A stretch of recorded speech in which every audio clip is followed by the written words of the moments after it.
Hey guys, Dylan Sider with Kinfolk Carpentry here, and today we are going to be building some arched openings.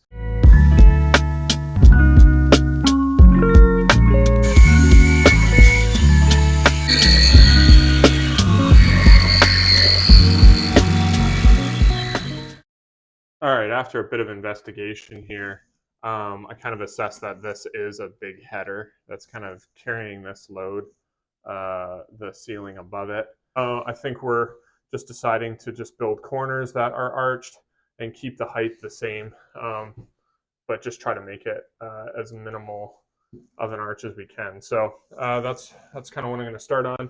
So I'll show you how I start the process of building an arch. All right, so my arch is 33 inches wide, so that's 16 and a half is the center. So I basically am finding center each way. So I marked 16 and a half here and put a screw, and this is 16 and a half up here, which is a screw. So essentially I'm going to draw a big circle, and I'm going to use the corners, I'm going to drop the circle out, and I'm going to use the corners that I kind of cut out as my arch. So I'm just using that as kind of a pivot point, using a chalk line as a kind of a guide and a string here. Sure, there's lots of other ways to do this, but this is my plan. So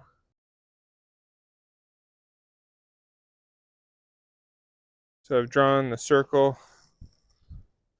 As you can see, my pencil line here, the way around. And what I'm going to do is essentially, this is the piece I want right here. And that is going to go in the corner of my door opening. And I'm going to take a T-square and mark a line here and take this one and do the same over here. Take this and take this. And those will be the four corners. And then I'll just put 2x4s in between them, but I'll show you that process later.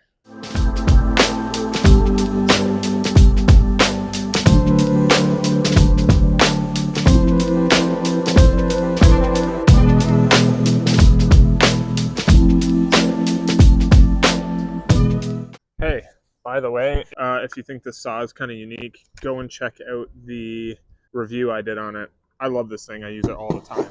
So check that out. It's on my channel.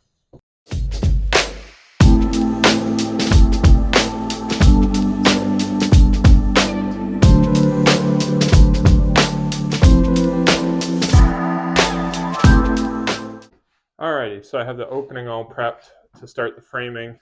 I ripped off the corner bead because the corner bead kind of creates a bit of a flare in the wall. So you would definitely see that seam going into my arches here. So I ripped those off on each corner, and then these are obviously going to go in there.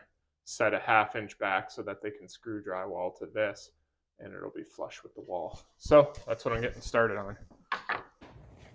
All right, so right here, I measured 1 inch back from this drywall and this drywall, and I'm gonna basically screw a piece of plywood in here, 1 inch back on each side, because when I screw my 1/2 inch plywood to that plywood, it'll give me a 1/2 inch to the face so that they can put drywall in there. All right, so I have my plywood on each side. My curves are gonna screw into that. I actually need some at the top as well. So I'm gonna cut those, and then yeah, I should be good to go to kind of fill in with 2x4s and plywood around the curve so they have something to screw to.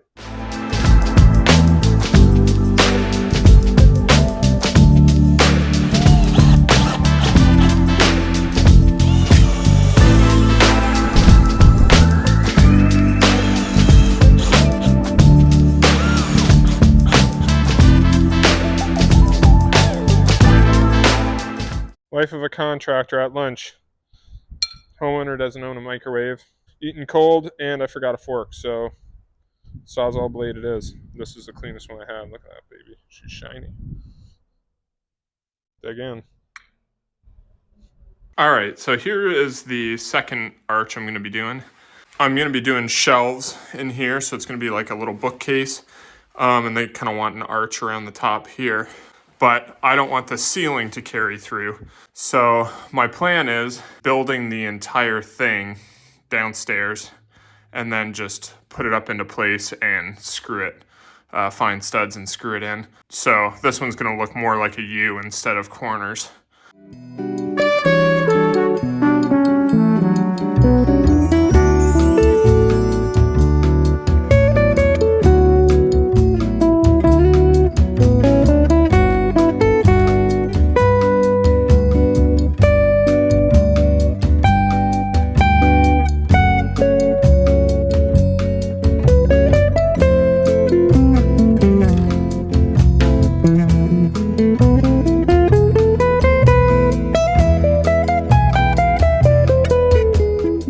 This is going to be nice and solid for sure.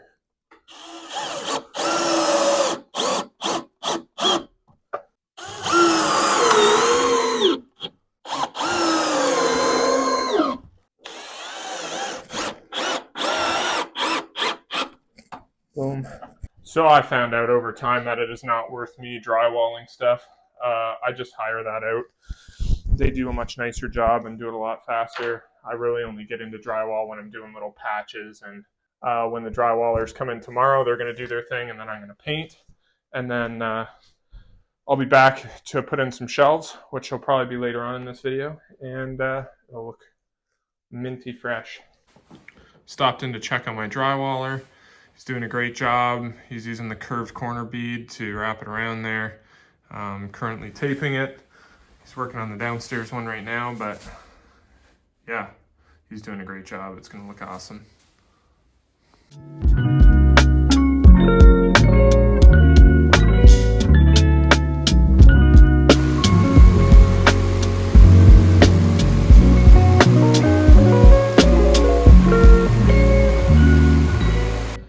All right, doing a little painting this morning.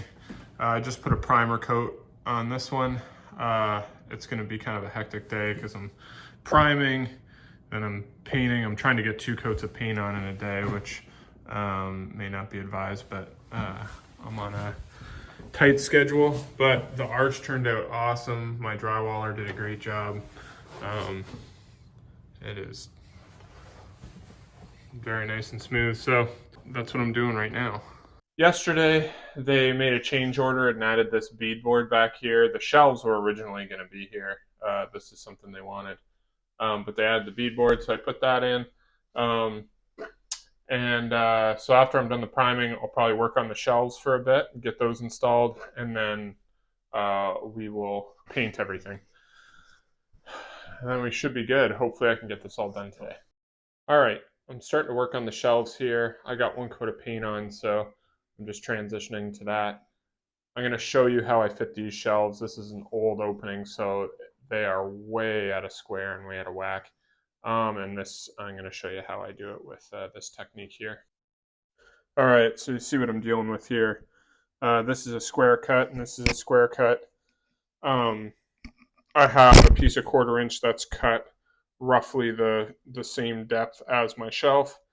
And I'm just going to kind of run it along the back, check each side. So right there, I've got to go probably 5/16 to nothing, 3/8 to nothing. And then in here, I have quite a bit too, which is, it's not too bad. It's probably a 1/8 to nothing. So then what I'll do is I'll scribe these in, and I'll take a measurement in the back corners. From wall to wall, and then I'll lay this template on my shelf, and then just trace it at the measurement I need it and cut it, and should be good to go.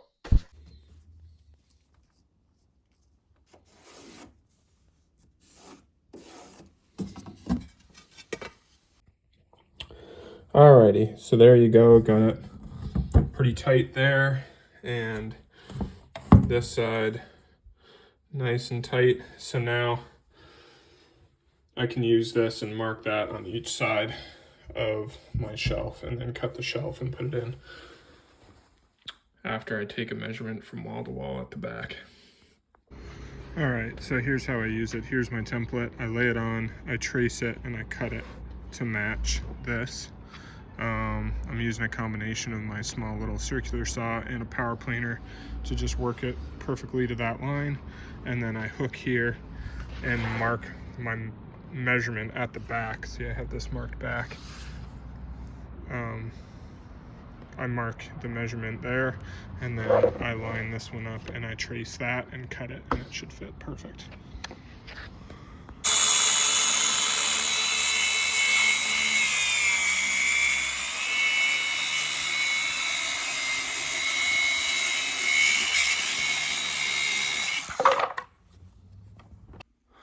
Alrighty, so I have all my shelves in, and now I'm about to do some nosings, which will cover my cleats on the side there that hold my shelf in. Like right here, I put a cleat on to hold the shelf.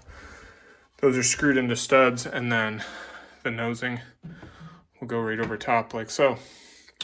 And I'll mark them at this side and cut them and install them. And then do a little bit of painting, and then this one's a wrap, but that's kind of what we're looking at there. Alrighty, ready to put my last piece in here. There.